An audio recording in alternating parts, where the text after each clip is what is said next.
I usually throw myself into things on the deep end, and I create trouble for myself. And what most people would interpret as stress and anxiety, I just interpret as the thrill of the hunt. You're listening to an Apex Mindset episode of the RCN podcast, where we learn from inspiring individuals who push the boundaries to reach extreme levels of success. Apex Mindset. Elevate your life.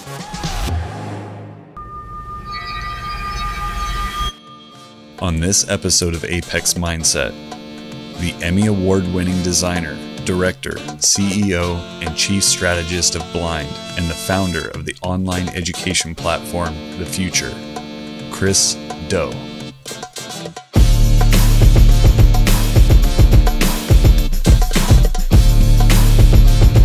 I grew up skateboarding, and I was more concerned about the graphics from Santa Cruz Skateboards and Powell Peralta than I was about whether those were good boards to skate on or not. But the graphics, man, let me just look at the graphics for a little bit. So I'm literally babysitting these computers, because back then computers crashed all the time. So I had like 5 or 6 computers, and I would just sleep on the floor next to the computers. Yes. And it was horrible. But that's the kind of mentality you need if you want to continually grow. Today, we are excited to bring you Mr. Chris. We're excited to have you. Thanks for joining us. Thanks for having me. I'm excited to do this with you. All right. So we love to dig into the story a little bit. I know a lot of our guests already know and love you, but we've got some that don't yet, and we really want to share your story with them. So we like to go back to the beginning, right? We want to hear the journey. So what was life like growing up for you? Where are you from? What was the family life like? Okay.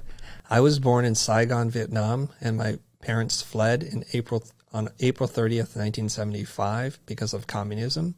And we landed in, of all places, Kansas City, Missouri, mostly due to the sponsor that we had. We call her Aunt Barney. She was a Catholic, and we're Catholics. And so she helped us to acclimate to America. And growing up in America was very difficult for us because my parents barely spoke the language, didn't understand the customs and the culture. And we started at the very bottom of the socioeconomic ladder. My dad's first job in America, and previously he was in the military, but his first job was to bus tables.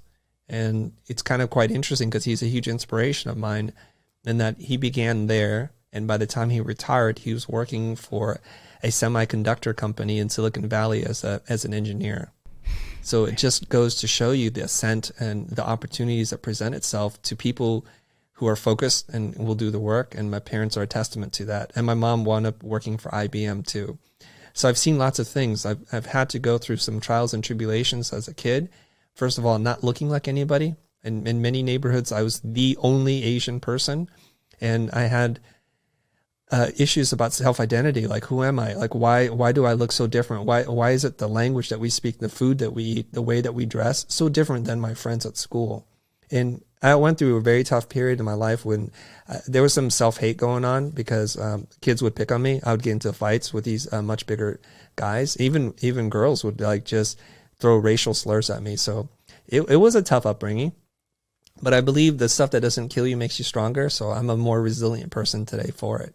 Bringing up your inspiration, obviously your parents making such a huge leap from where they came when they very first got here to where they ultimately ended up in their career. I just watched your video about identity and changing your own story, and that's huge. And it seems like, was that something that they were bringing to the table? Yeah, I think my parents were just more like, there was no alternative to them. My dad, like I mentioned, was in the military. My mom worked for the embassy. And so to stay in a country after a civil war when you're on the losing side would be disastrous. My dad would have to be re-educated in prison camps. And so for him, it was either escape or die. And there was no alternative for him. And so they take on that mentality of people who have to flee their country as refugees. And of course, it galvanizes who they are and their experiences. It changes everything that they do and how they see the world. But for them, it was just more like, we have this new place. We just need to figure out our way in this world and learn these rules while still maintaining some part of our customs and our culture. Now, unlike his siblings, and he's the oldest male of many brothers and sisters. I think I have like 11 uncles and aunts just from my dad's side alone, he was way more open to like, you know what, we need to learn and we need to assimilate. Whereas his younger brothers were like, we got to hold on to the old ways of the old country. And it changed, I think, because I looked at my cousins and how they grew up and what they think. And they are more Vietnamese than I am because they speak the language better than I do. And it was just like for us, we just needed like to adapt. And they were very open and they were kind of like, you guys need to learn what you need to learn so that you can fit in. When did you become interested in the marketing, brand, graphic, like the industry you got into? What was it that kind of sparked and brought that interest? I'm the middle child of 3 boys, right? And so I have that issue too. Just like I'm invisible to my parents for a lot of this. And so I escape into my imagination. I'm drawing, I'm reading comic books, I'm watching cartoons, whatever you can get. And I'm escaping my world because my world isn't that fun to be in. And I remember when I was 7 years old, it was the birthday. My uncles and aunts, nobody had any kind of real money, so they get you stuff. But the present that excited me the most came from my uncle. He gave me a ream of IBM paper, the green and white striped one that sends through a dot matrix printer, and a set of Crayola markers. And to me, that was just that was it. Before then, it's like you use crayons, and crayons they're not high fidelity instruments in terms of creation. But I remember I was so excited about that. And that was just like the beginning of a lot of creative misadventures, like just trying stuff, making stuff. I'd get an action figure for Star Wars or something, and I would just try to whittle like wood down to make the accessories that go with it, or the wardrobe or the bat cave for my little action figures. And I would do that, but inside I was telling myself, these are fun things to do, but these are not things you do for serious professional employment. So I was still in that mindset. I'm going to be a software engineer. I'm going to do what, like, I guess immigrants do, like try to become a doctor or a lawyer, or do something respectable. And so I had repressed that all throughout my teenage years. And here's the irony of it is like, even though I was repressing it, I was still drawing and doodling all the time. So I had a reputation around school that I'm a guy who could draw. Never took any classes. And my younger brother, his wrestling coach, Rudy, said, hey, I hear your brother likes to draw. And, I have a friend and he owns a screen printing shop. Would your brother like to work for him? And so this is like strange because I'm not into athletics. This is my younger brother's wrestling coach. So I get the opportunity to meet this guy. His name is Brad Shaboya, and he owns this company called Screen Designs, and they make T-shirts there. Prior to that, I had no idea how shirts get printed. And Brad is like this stocky guy. He plays rugby. He has that Magnum PI mustache, and he has a really deep voice. And I go in there and I just show him some samples of my drawings. Like, kid, you want to work for me? I'm like, yeah. And he said, look, I'm going to do these drawings and I want you to ink them. And this is my first taste into like how this stuff gets done. He gives me a rapidograph pen and he says, just trace over on acetate. And he shows me. And when he does it, he's a master. The lines are perfect. And he's like, okay, kid, I'm going to leave. And I'm like, oh, well, how much do I get paid? He's like, I'm going to pay you $18 an hour. And my mind was just blown because prior to that, every job I had prior, I was making $3.25. Ooh, man. So the light bulb starts to go off like, wait a minute. When I do menial labor where I can't apply my thinking or creativity, I'm going to earn at the very bottom end of the ladder. Minimum wage is what I was going to earn. But the minute I demonstrated skill, I'm going to make 6 times as much money. This is incredible. So that night, I'm sitting there inking. My hands are shaking. I don't have the techniques. The pen is not dragging correctly. And it looks like a mess. I just did my best, thinking this is the first and last job. This is it. That's all I got. But the next day he comes in. He's like, all right, I can work with this. And he was very kind. And so I kept working with him. But my life doesn't change until Brad sends me on an errand. And I'm a senior in high school right now. Just for context, he sends me an errand. He's like, I need you to pick something up from a typesetter. Never even heard that term before. He's close by. I'm like, okay, cool. And so I get the address. I'm looking at Thomas Guide. People are like, this pre-phone, guys. It's just whip open. Okay, I kind of know where he's at. I drive up to his house, and it's a single story, like tract home. I knock on the door, and Dean opens the door. He's wearing like a Hawaiian shirt and some shorts. It kind of looks a little ragged. He's like, who are you? I said, well, Brad sent me to pick up the typeset. He goes, you're early. You want to come inside? Yeah. So I follow him inside. I walk down his hallway, and to the right, he goes through these 2 double doors, and it's his studio. I've never seen or met a graphic designer before. I've never been in a design studio. But I describe this to people. It's like a Pulp Fiction moment when Sam Jackson opens the case and the suitcase of money or drugs or whatever is in it, it glows. To me, in my 17-year-old mind, that room was like, ah. And I'm like looking around like, what is this? There's 2 drafting tables. There's mock-ups of packages for like remote control cars. A neatly assembled array of colored markers. It's just everything you would ever want in your life. It was right here, and this guy had everything. And the other drafting table stood on top a beige, the 512K Mac, the monochrome Mac, and this giant thing next to it was a printer. It was enormous. It was the size of a refrigerator. And he goes, "Okay, I need to finish up the typeset." He's working on it. I'm just sitting there watching him, just like looking at all the things around him. This could not have been better. This is so storybook for me. He hits print, the printer comes to life, it whirls, a lot of heat comes out the fan, and a tiny sheet of paper comes out. I'm like, wow, that's a lot of machinery for an 8.5 by 11 piece of paper. It puts in a folder, and I ask him, his name is Dean, I'm like, Dean, is this what you do? He's like, what do you mean? I mean, this is what you do? And he's like, yeah, that's what I do. And you don't have another job? He goes, no. I know he's thinking, you freaking idiot. What are you doing? And I'm like, no, this, and you can provide for your family this way? He goes, yeah. So I walked away more than just a piece of paper and a printout. Oh, yeah. I walked away with a blueprint for a career and a life. And that's the moment I realized graphic design and the creative arts can be a thing. I made up my mind then and there. Was there an image or anything before that that kind of stuck with you, that got the wheels turning, like a specific image or logo that kind of grabbed you and you're like, oh, that's different? Yeah, you know, I've always been in love with design. I just didn't know what label to put on it.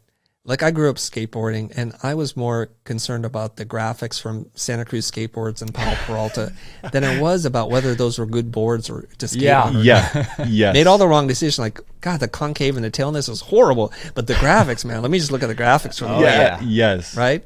So I think for a lot of people, skateboarding or the design language, the visual language is a gateway drug into a career in design and art. And I've seen it for many, many people. The other thing was, I noticed when I would go into, what is that, back to school sale, like I got to go buy some clothes for school. I was always intrigued by the typography and the emblems. Like, I was in love with the crest from Princeton and Harvard more than I was with the school. It's like, it feels like it's legitimate. Just look at that shield. Yeah. You know, and I didn't know it was called heraldry, but I was like, God, you know, these Ivy League schools, that's where I mean, if I get to wear that, this is money, you know. And I'm looking at these things. I'm making all these decisions in life mostly on design language. And if you know, my mom and dad grew up in America, they knew a thing about graphic design, they would have been, yep, that's for you, son. They didn't. And I just kept obsessing over these things. And I would wear like a Harvard shirt, and somebody would be like, so you want to go to Harvard? I'm like, what's that? I'm like, no, I'm just, I love the crest. You kidding me? Yeah. But I didn't know how to say that back then. Yeah. That's amazing. So tell us the short story between your moment, your light bulb moment, the glowing room, knowing that's what you wanted to do, up until starting your actual business. Give us a little sneak peek through that journey. Okay, so the fast forward part is, now that I know when to do this, my entire life was not prepared to do this, so I get rejected out of every school I apply to, and which breaks my parents' heart. And now I got to go to community college, which for Asian parents, that's like purgatory. It's like you never emerge from it. You just disappear, right? For them, it's like, oh, you're going to vocational school at this point. That's it. That's the end of our dreams. So I'm struggling through that, and I'm trying to build my portfolio so I can get into Art Center. And that's the school that Brad, my former employer, said, that's the school you want to go to, kid. I did zero research. If he said, you're going to go to Egypt and study in Egypt, I would have figured out a way to get to Egypt. But he happened to say, go to Art Center. I don't know anything about this school. So I work on my portfolio. I get into Art Center. And then that's when I start to meet my tribe.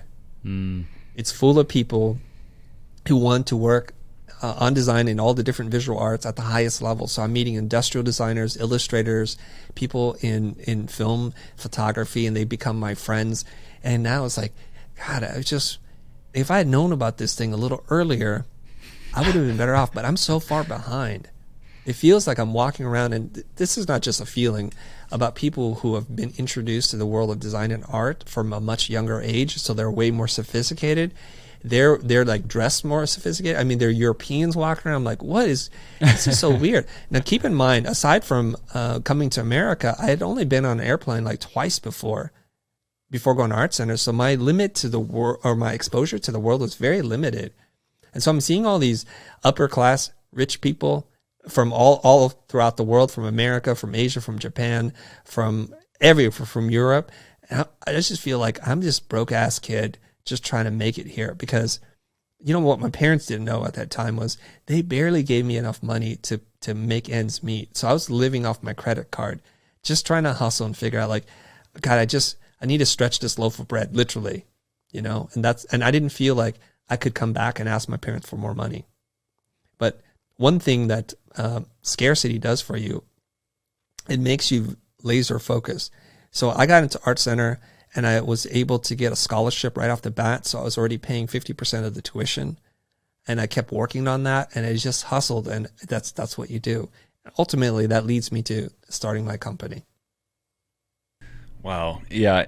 And so, that being a driving force, feeling like you're kind of behind, and, watching your videos, and you describe yourself, I think this is so powerful, as a hyper learner, an educator, and not limiting yourself to, just a graphic designer or just a motion designer. I think that's huge. My question is, how do you learn? Like, what are the steps in your process to gaining more information? Okay, you're asking how do I specifically learn, or how does yes, one how learn? you how do you specifically learn? Okay, I usually throw myself into things on the deep end, and I create trouble for myself. And what most people would interpret as stress and anxiety, I just interpret as the thrill of the hunt. Yes. Okay. So I graduated with a degree in graphic design, but the field I entered into hadn't even been created yet. It was called motion design. And so I barely knew how to set keyframes in After Effects when I graduated, yet I got hired to do work in that space. And it's kind of embarrassing, but it's a testament to anybody that's courageous enough to try. I got hired to do animated titles for an Arnold Schwarzenegger film called Eraser. Yes. Okay. And the people who hired me knew I was a good designer, but knew I didn't know anything about animation yet. They gave me the opportunity. Okay. So back then, to animate a simple graphic pulling apart with a motion blur between took an hour and a half to render per frame. Wow. There's 24 frames a second. And so it was like, we got to get this thing right. And there's a very real deadline. We have to get this thing done, and it has to be done correctly. So my boss at that time, even though I was working freelance, he sent over an animator to work with me. And he came over, and he's like, he just looks at the project file, and he's very kind. He's like, Chris, I don't know if you know this, but you can ease the animation in and out. So let me show you. Just apply an ease, and it'll look much better. And that blew my mind. I mean, that's how dumb I was. But that's how I do things. I get myself into all kinds of trouble. And I remember one of the creative directors, he wasn't even on the project. His name is Garson Yu. He's a world famous designer now. He calls me up and he's like, Christo, you can't screw up this job, right? He's like, if you can't do something, you need to tell people you can't do this. I'm like, I can do it. And I'm just like spreadsheet, just doing the math, like how many frames, how many computers, how much downtime, and what's the deadline. And so I'm literally babysitting these computers, because back then computers crashed all the time. Mm-hmm. So if a machine went down for a couple of hours, I would be frames off schedule. It was not possible. So I had like 5 or 6 computers, some of which I rented, and I would just sleep on the floor next to the computers. Yes. Every hour I wake up, I'm like, check. Okay, everything's still rendering. And it was horrible. But that's the kind of mentality you need if you want to continually to grow. Okay, so you set a goal, you make a statement, a declaration of something that you want to do in a future state, and you put yourself in the pressure chamber and you do everything you can to learn, you don't front that you know something. And when somebody knows something more than you, don't let your ego get in the way. Just learn. Be at the foot of the master. Don't try to outshine them. And do as much research and learning as you can in the process. And I love this. Yeah. I've done this over and over again. Oh man, I love that story. I think there's several pieces that definitely resonate. I've done some floor sleeping next to computers. Even in the last couple years, it's happened. We deal with a lot of data processing in some of the business we do as well. When you're talking about learning, again, curious, did you do a lot of like reading, researching, watching videos on other people? What was your mindset around that? Did you actually research, read videos, or was it more of kind of an intuition, self-led, discovering hands-on? All of the above, but over time it's changed, because when I started the company in 1995, the internet, I mean, it's crazy, was just coming online. We're at Web 1.0, so Google hadn't been invented yet. Okay, I know it's hard for people to process. You can't talk to your computers. And so there wasn't a lot that was out there. So in the old days, I would just call up people, humble, hat in hand, like, do you know how to do this thing? How do you talk to clients? How do you know how to price something? You just have to be brave enough to ask people. A lot of people are going to say no. They're going to turn you down because they don't want to share their secrets with you, because they think of you as a rival. But if you just keep asking, eventually somebody will say yes, and they teach you these things, and you learn a new skill at a time. For example, when I was getting into directing commercials, and it was a weird thing, like, I'm a director now? Like, what is going on? And I remember we brought in somebody, and he wanted help with the graphics, and he was a director, former photographer, and I saw his writing process, like how he's writing treatments, and I would ask him questions. And I asked him, like, when you write this treatment, because I love what you wrote, did you already know from beginning to end this is how it's going to work? And he goes, no. He says, I write story beats. I'm like, what's that? He was like, just a moment that I think I have an idea on, and I write them all out of sequence. Like, I have an idea about this shot, about that shot, about the character, about their clothes. And once I write them, then I reassemble them, and so it's a cohesive story. And that's how I learned how to write a director's treatment. Because in my mind, it's like when you don't know anything about movie making, you think they shoot everything in sequence. Obviously, they do not. Yeah. Right? But that's how you look at it. You look at a finished product, and you don't know how it begins. And so I don't need a lot of help. I just need some clues. So him just saying, like, I wrote this part and I wrote that part, it changed the way I wrote. And this is applied throughout everything that I do. I will learn as much as I can from whatever source that seems most natural, but I'm also a hands-on learner. I don't read manuals to software. To this day, I've never read a manual on a piece of software or a piece of hardware that I use. I plug it in, I push the buttons, I figure it out. And then if necessary, I'll jump online and just research that one thing. Or I'll talk to somebody and say, hey, John, Mary, you're a pro at this. Like, what am I doing wrong? Conceptually, like, what's the big idea here? And then I can figure out the parts and pieces. I don't need you to give me every single step. Yeah, I love that. And I love watching your videos. I'm so engaged because I can feel that there's a logical order. It is, you gobble it up, you see this story unfolding, but you don't exactly know where it's going to go. And that's been my process as well, that it's like, as long as you're getting those beats in, you feel where they go for you, which isn't going to be necessarily the first inclination for somebody else. So then once they watch it, they're like, oh, and you're drawn in because you're getting your voice out. And it's very authentic and very inspirational. What are some of your heroes, or as you were like moving through and learning about graphic design, learning about storytelling, who are some of the giants that you were learning from? I look at it like somebody out there is at the top of the field that you want to be in. I go straight to the top. Right, I really do. Like, literally, when I was learning how to be a director and direct commercials, there's a couple of sources that you can go to. One was called Shots. The other one, I forget the name of it now. but they would compile the best commercials from all over the world in different categories, in food, automotive, visual effects, whatever. And we would subscribe to these things, and I would just put it in. I would watch it. And I don't mean watch it like normal people watch these things. I mean watch it like I'm breaking it apart. And if you could imagine like doing an exploded view of the video, what are the angles? What are the locations? What are the people or the characters in the story doing? And I look at the lighting. I look at every single thing that I can look at. And then I start to break it down. So the analogy I make for people, and this was such a thing before, like it was a food competition on the Food Network, like you want to host on the Food Network, and they would run outrageous contests to make sure, there was a lot of drama in there. And so one of the contests was like, name that tune, except it was like, name as many ingredients in this spoonful of soup. Right? And so what they did was they would have two contestants stand next to each other. They would taste the soup, and they would say, I can name 13 ingredients. The other person, I can name 16.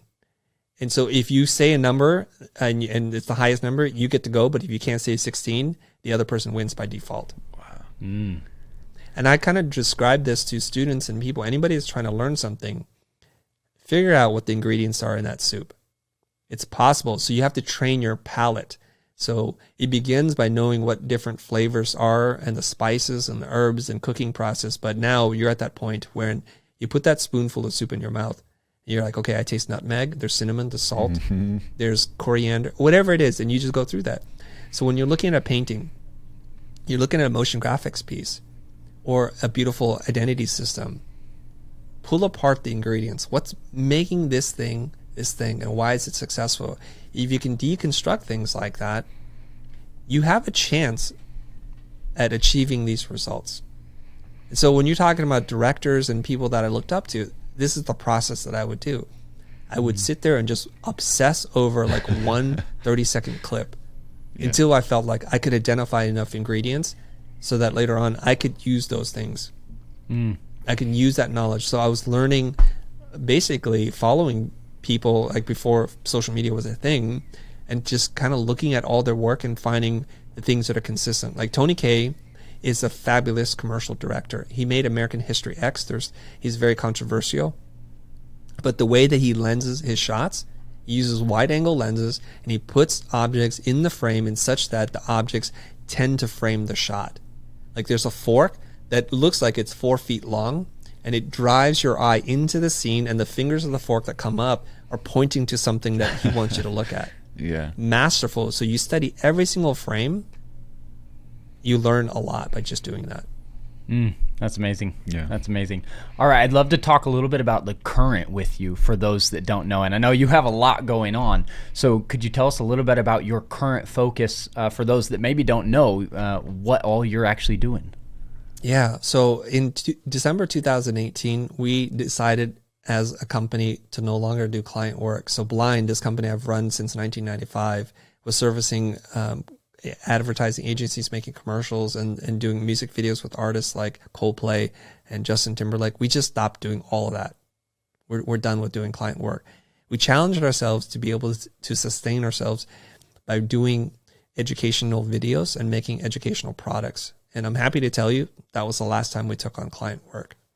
So what I'm doing right now is I've transitioned from being a service design company to being an education company called The Future. So I went from Blind, my service design company, to The Future, where we make videos on YouTube. We do carousels on Instagram. I write articles on LinkedIn.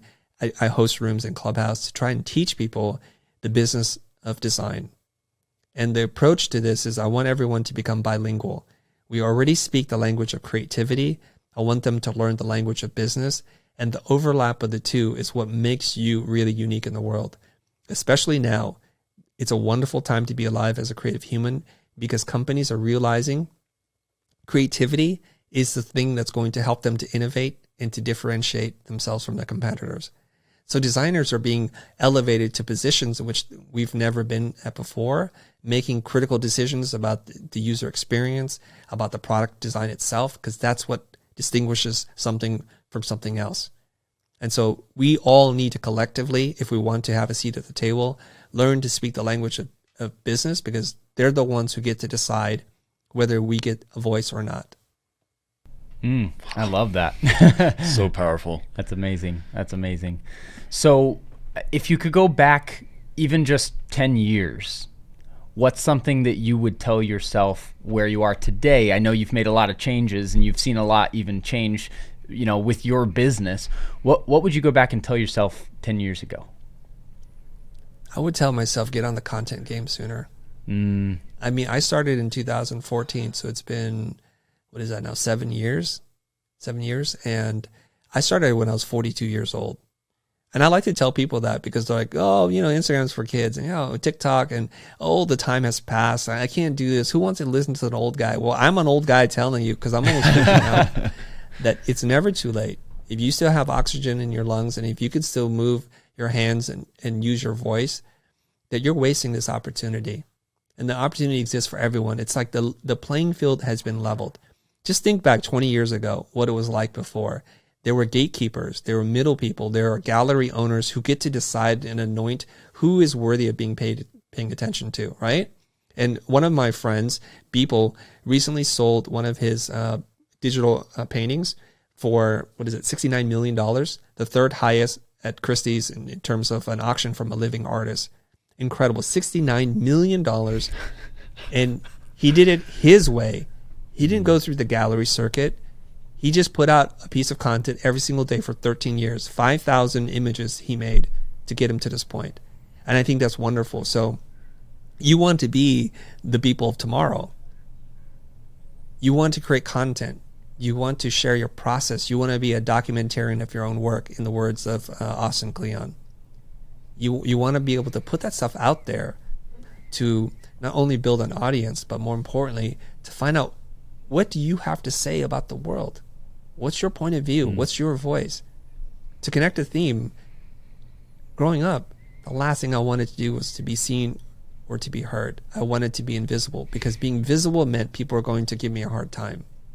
So it's taken me a long time, from my childhood all the way to now, to learn that there is something powerful about you sharing your gifts, your talent, your lens to the world. Very powerful. Yeah, I think that's amazing. I think we've been talking about this a lot recently, is that story side, right? Like, your story is what makes you unique. And so many people struggle in sharing difficulties as well. Like, we feel like, you know, social media has made it got to have the perfect picture with the perfect audio with the perfect. And it's like, you see the people that find that power in dropping those walls and being real and documenting and sharing that full journey and the struggles. I think there's so much power there, and that's what makes everybody unique, right? There's 100 marketing companies, there's 100 brand companies, but who are you? You know, and why are you where you are, and what's your story that got you there? Like, I love hearing those behind the scenes. I appreciate you sharing as well. Yeah, happy to. It's extremely inspiring for me personally to dive through your work and to kind of reframe how I've seen my life. And there are so many commonalities. What is the most common mistake you see people make in choosing a career or choosing kind of an identity for their life? The most common mistake is to care too much about the opinions of others. And we are sometimes busy living someone else's dream, the dream of our parents, the dreams of an instructor or a friend. And we care entirely too much about the opinions of others. And here's the thing. You have to realize, your success, your failure, you're going to have to live with them. At the end of the day, that's the life you've created for yourself. And when it's like your last day on earth, you're going to want to look back and not to sit there and live with regret. Like in Bronnie Ware's words, it's something like to have the courage to act on your dreams and not to live the dream of someone else. And if you fast forward to that moment in time, here's the thing, none of us know exactly how much time we have. We know it's a finite amount of time. You could live to your 60, you can live to your 100, or somewhere in between. And I just look at it like, man, life is so precious. And if you can hear this, if you can see this, you already have this gift. that you have a computer, that you have an internet connection, and then you have a roof over your head and you're not worried about other kinds of things. You're already at a huge advantage over the rest of the world. Don't spend your advantage worrying about the opinion of other people. It makes no sense. There's an expression, I hope to get this quote right. No one's opinion can hurt you without your permission. So you are actively inviting people to tear you down and then to pay them attention by listening to them. It's a horrible way to live your life. Yeah. Oh, so good. And I think one of those other pieces in there is like a lot of times we focus more on the money than what we enjoy doing as well. And obviously a lot of people say that, but it's like, don't spend your life doing the things you hate to make the money, to buy the things, to impress the people that don't even, like that whole vision there. Oh, so powerful. Is that a Gary Vaynerchuk quote? I know I've heard him say it a lot. Yeah. Don't do a job to make money to buy the things that you want to impress the people you don't care about, something like that, right? Yeah. So what is the point? Yeah. I don't, there's something I want to say here. There's an opportunity for me to say this, I think, which is money is not what you do. Money is not your goal. Money is the byproduct of the value you create for other people. When you start to look at it like that, it will really reframe your career choices, the decisions that you make in terms of what you pursue, who you align yourself with. The greater impact you make on the world, the more money you'll make. Jeff Bezos is one of the richest people alive. And why is that? Because especially now during this pandemic time, like that's the lifeblood for a lot of us. Like if you are really under strict quarantine, if you need supplies from tools to use to make your art or food or anything, any tool that you need to fix a problem in your house, Amazon will get it there to you in 2 days at a fair price. That's incredible. Because if you've ever had to ship anything out, like it takes us weeks to just process something. And the fact that they can get something in your hands within 48 hours or less, oftentimes, that's amazing. So he deserves that wealth. Elon Musk is now like one of the top 2-3 richest people in the world. How is that possible? Well, because he's going to try to give us the vehicles that we need that don't destroy the environment at the same time. He's innovating. So these people are making seismic changes on humanity and culture and consumption, some of it bad, not all of it is good. And that's why they're so wealthy and so powerful. So I have friends that were in high school who had this dream of being like in the Billionaires Boys Club or something like that. And that's all they did. They studied finance. They got their master's in business administration. I got to tell you, they're all broke today. I mean, if they're not broke, they're at least broken. Because how do you do that? It's like money is not your God. Yeah. And they pursue that, and then the passion isn't there, and all they're doing is looking for the next get-rich-quick scheme, and they chase one rabbit hole after the other. Some of them actually do work out, but more often than not, it's just a lot of broken promises and empty dreams. Yeah. That makes me want to ask, Chris, what's your why? What's your reasons behind what you do and your push? Yeah, so there's 2 parts to my why story. I think I have touched upon it. I am living proof that the American dream is alive and real and very much tangible. How is it that first-generation immigrant like myself can have the kind of life that I have today? It's like the things I've been able to accomplish, the money that I've been able to make, far exceeded anything I could have ever dreamt of in my life. And so I feel an incredible debt of gratitude for the kindness of the country and the people who helped us along the way. And there are many, many people who have. I can't help them. Some of them are already gone. They've passed away, like my Aunt Barney. I need to just pay it forward. And so no matter what it is that I do today, I just don't think I could ever balance the ledger, if you will, of what I've gotten. So I'm going to try to overcompensate. I'm just going to try to put it out there and help people. And I think the way that I can do this as a human being is to be the educator that I can be, using the tools and the experiences that I've had, the privileges that I've had, to help as many people as possible to help them achieve some part of their goals or their dreams. And that's why I do what I do. Love it. That's a really good why. Powerful. Yeah. Well, anything else you want to leave our audience today before we start wrapping up here with you? We've really enjoyed our time. I would just say that if any part of this conversation has inspired you or you've become curious, I would encourage you to look out for me on social media. I'm on almost every platform except for TikTok.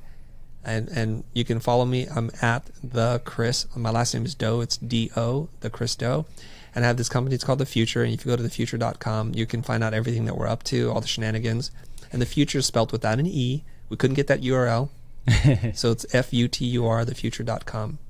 There you go. We love it. Well, we'll be including our links when we get this out to everybody, and we'll be letting our listeners know. We'll have you around more. Looking forward to it, and again, appreciate your time today.